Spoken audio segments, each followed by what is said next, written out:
Welcome back to Off Label Veterinary News, your source for commentary on animals, medicine, and practice life.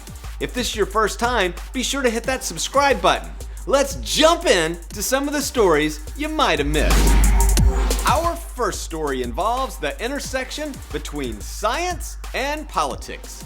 The Trump administration just announced a list of banned words for the CDC and their analysts. The forbidden words are vulnerable, entitlement, diversity, transgender, fetus, evidence-based, and science-based. As a veterinarian who commonly looks for evidence-based and science-based recommendations, this has me a little puzzled. The Trump administration offers alternatives to science and evidence-based. They suggest analysts use the phrase, CDC bases its recommendations on science in consideration with community standards and wishes.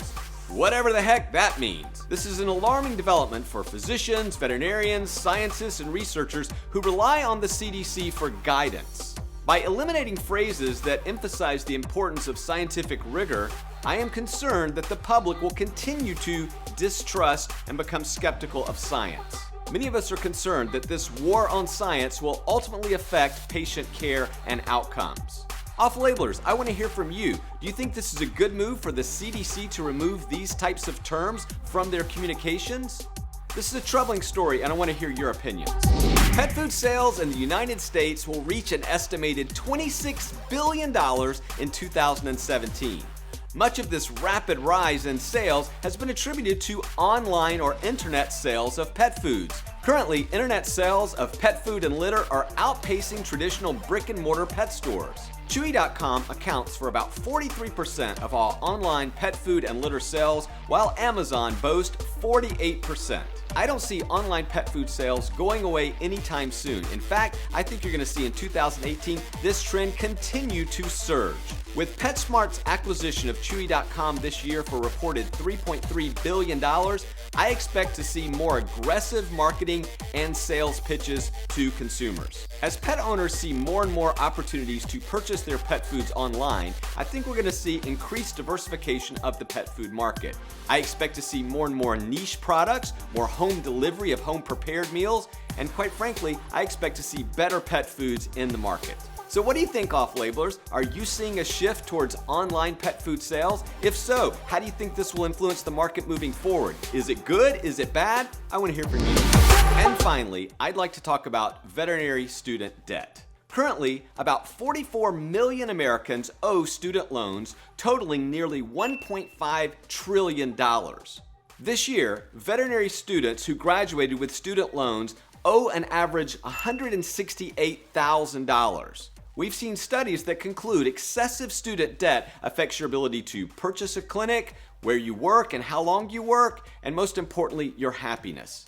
There's another element to the student debt discussion that doesn't often get covered, and that is, does your student debt delay your retirement? This is important because retiring student debt affects your ability to invest in your retirement, especially early in your career when compound interest is your best friend. If we truly have a generation of veterinarians who must delay retirement due to servicing student debt, then that means in the future we may have very serious supply and demand problems when it comes to veterinary professionals. If Generation X and millennial veterinarians are forced to work longer because they are unable to retire, this may have significant impact on the number of practicing veterinarians.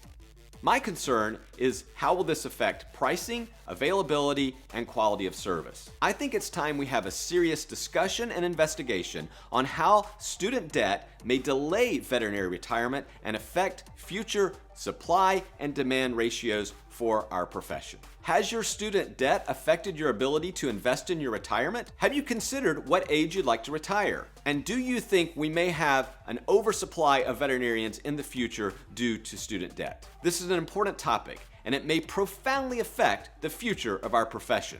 I want to hear from you. Well, that's it for another edition of Off Label Veterinary News.